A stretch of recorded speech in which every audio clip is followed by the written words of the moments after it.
গোপালগঞ্জে এনসিপির নেতাকর্মীদের ওপর হামলার ঘটনায় নিন্দা জানিয়েছে অন্তর্বর্তী সরকার। আশ্বাস দেওয়া হয়েছে হামলাকারীদের শাস্তি নিশ্চিতের।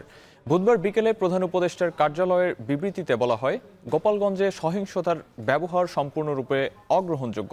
তরুণদের শান্তিপূর্ণভাবে সমাবেশ করতে বাধা দেওয়া তাদের মৌলিক অধিকারের লজ্জাজনক লঙ্ঘন।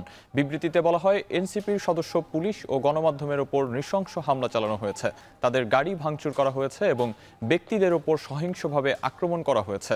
নিষিদ্ধ ছাত্রলীগ এবং আওয়ামী লীগের কর্মীদের দ্বারা এই জঘন্য কাজটি করা হয়েছে বলে অভিযোগ রয়েছে, যা শাস্তির বাইরে থাকবে না বলে বিবৃতিতে উল্লেখ করা হয়েছে।